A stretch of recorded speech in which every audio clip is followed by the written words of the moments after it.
thought I smelled barbecue. Ah, sure do. Where's the lampada? The shovel. Oh, right here. Chauvel. See it? Yep. Get him out. I'll get in there. Yep. I remember that smell from the last one. I know, I remember doing this before. Actually, I'm pretty sure we're almost into every job twice now. Pretty much.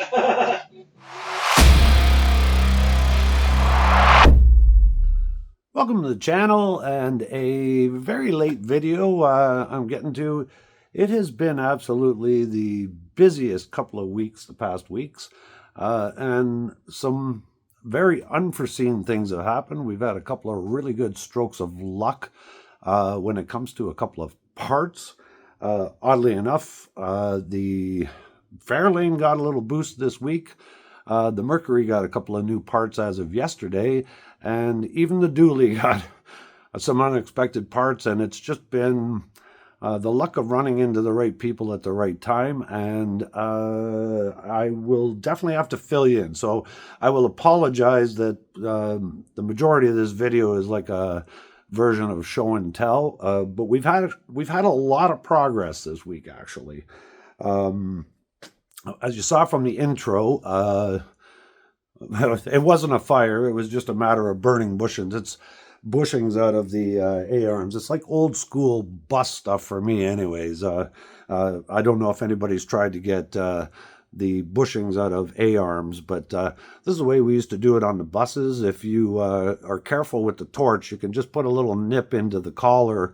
You burn the rubber bushings out of it, and then you put a nip in this, and they just tap out really easily. So that's what I was working on at the intro there.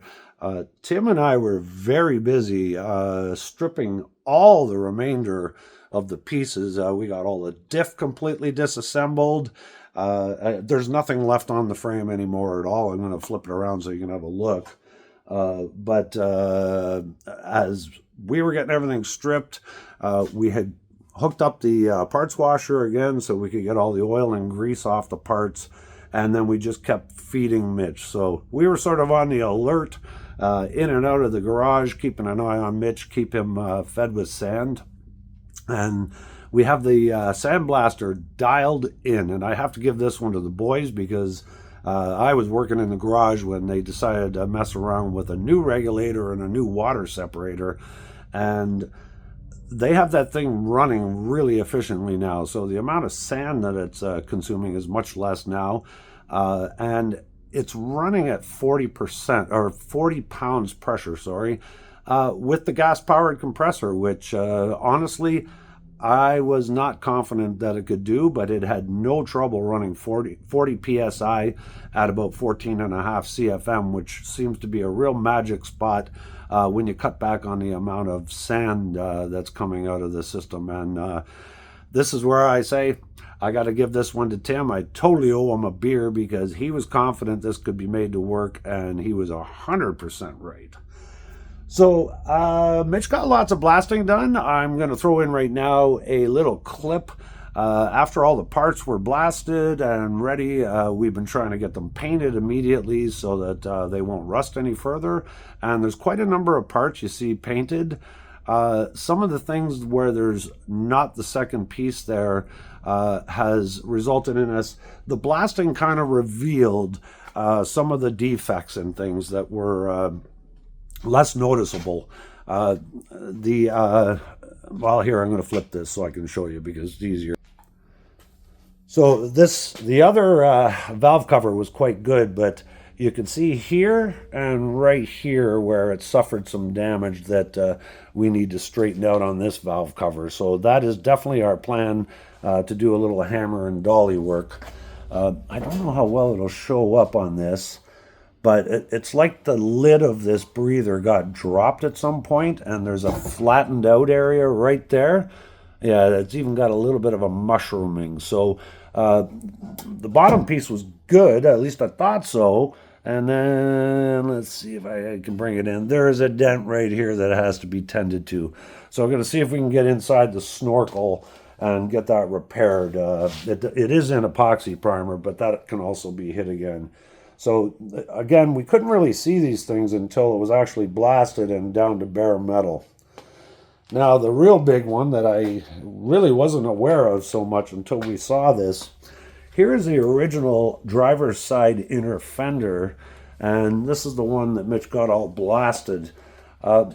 We knew there was some damage down on this lower corner here. Of course, there's a little bit of rot here that we've got to tend to, but you can see how it kind of kinked it here, but it also heavily kinked it right through this area here, and this is actually supposed to be flat like this, and of course this lip should be a consistent all the way up here, and well, this is pretty clearly no longer consistent. It's got a couple of really odd folds through it and that, so it looks like going to be tested on some of our hammer and dolly work again, but that's the way that goes. And of course, next day out he's going to get the other one done.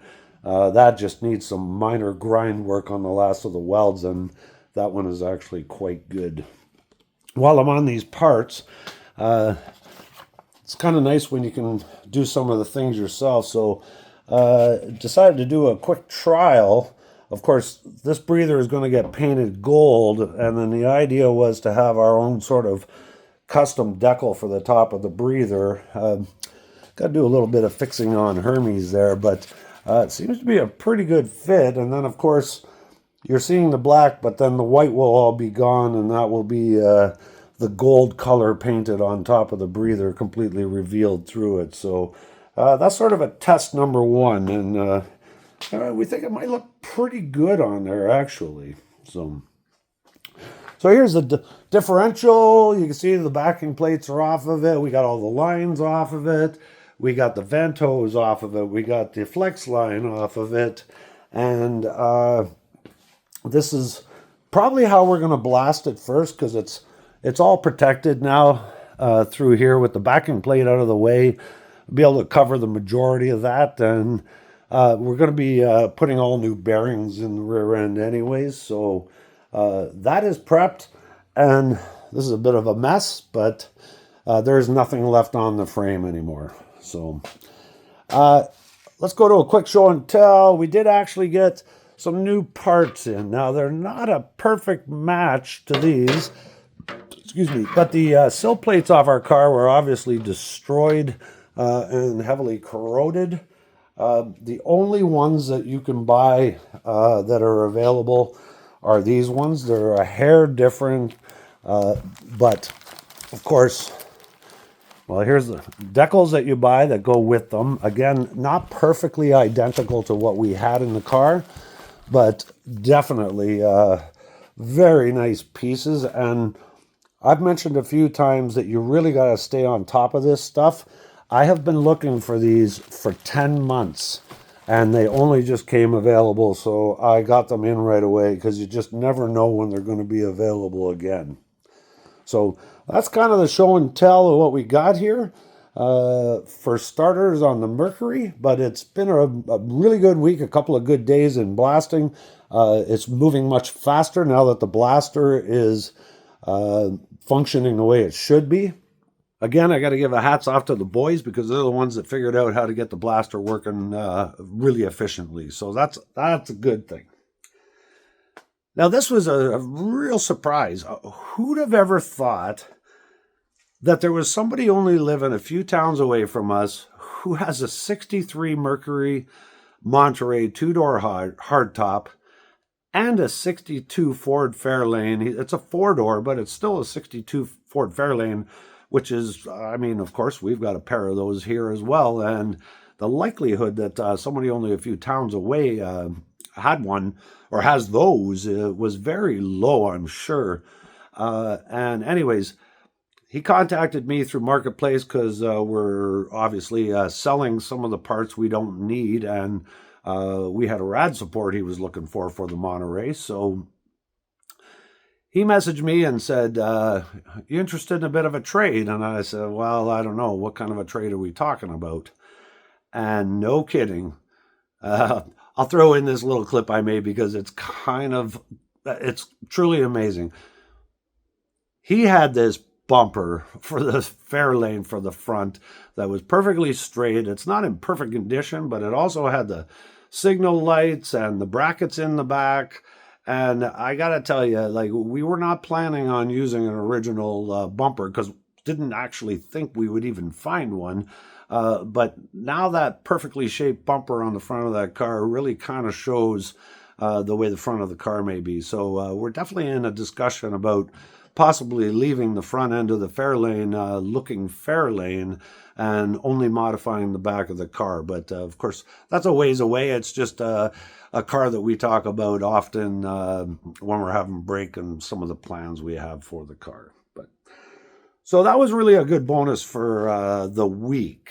The dually, we've been looking for backside windows for the extended cab because mostly the problem is that the rubber seals around ours are completely dried out, probably because the truck spent so much time in Florida. And a guy was here to pick some stuff up, and he says, "Hey, I got a pair of those windows on my shelf." He says, "You could just have them." I was like, "You got to be kidding me. I've been looking for..." You can't buy the seals anymore, oddly enough. And there's a couple of styles that are a hair different out there. Anyways, yeah, we went to a car show yesterday, and the guy showed up with the windows at the car show, and pretty excited. Like, these kind of lucky things don't just fall into place normally anyways, especially when you're looking for rather rare parts. And then at the car show, I get introduced to a gentleman who has a 64 Mercury Monterey Convertible. And I was hoping to see the car, but apparently he was there with his pickup truck. And we talked for a little bit. He just did a front disc conversion on his 64, and he has 2 brand new brake drums for the front of the car, and he says, "We're welcome to them."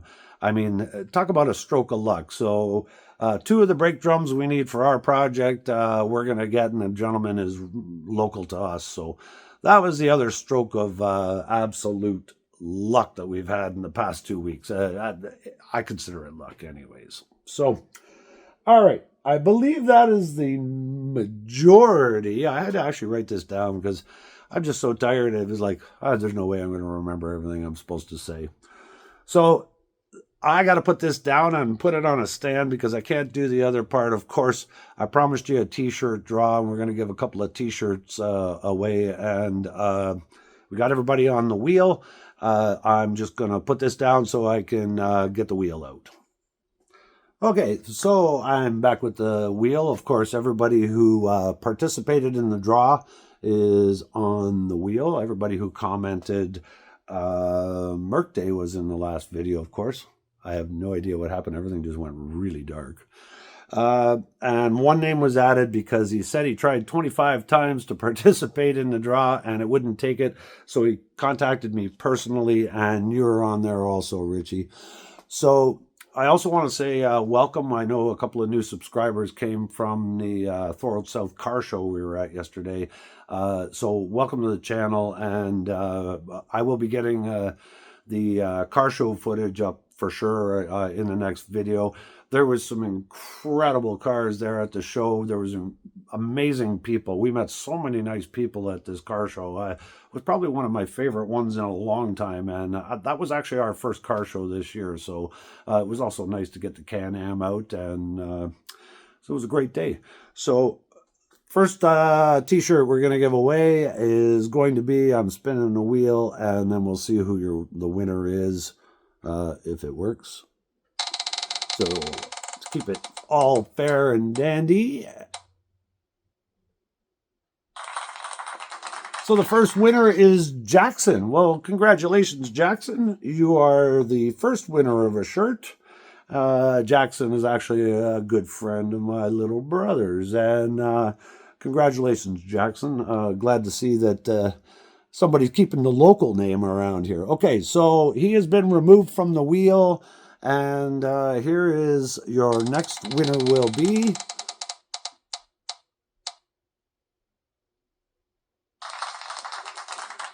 Anthony B. So congratulations to Jackson and Anthony. If you remember, Anthony was kind enough to send a couple of pictures of his cars in the last video, actually. So congratulations, you guys. You get a couple of shirts.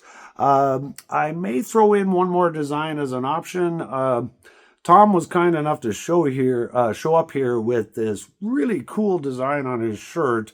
He would have preferred it was a Ford or a Mercury, but it was actually, I believe it was an Impala. But I said, man, I got to do something like that. And so I have actually come up with a new design for a shirt for us as well that sort of ties into what we've been working on. So hope everybody has a great day. I am ready to go to bed. It's only like, I don't even know what time it is. It's just after 4 o'clock on Sunday, and I am absolutely just done.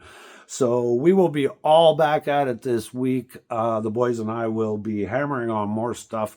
We have a plan, and I'll just save the plan for the next video. But we should be able to accomplish a whole lot probably in about the next 3 days that we get together. We should be into the frame blasting, and then of course a lot of the parts are front loaded already. We have a oodle of front end parts on their way here because we want everything all set to go for when we're ready to bolt it all back together, and the rear end stuff just got to be ordered, but it's all in my file, I guess you could call it. So thanks again for watching. Everybody have a great day, and we'll see you the next time around.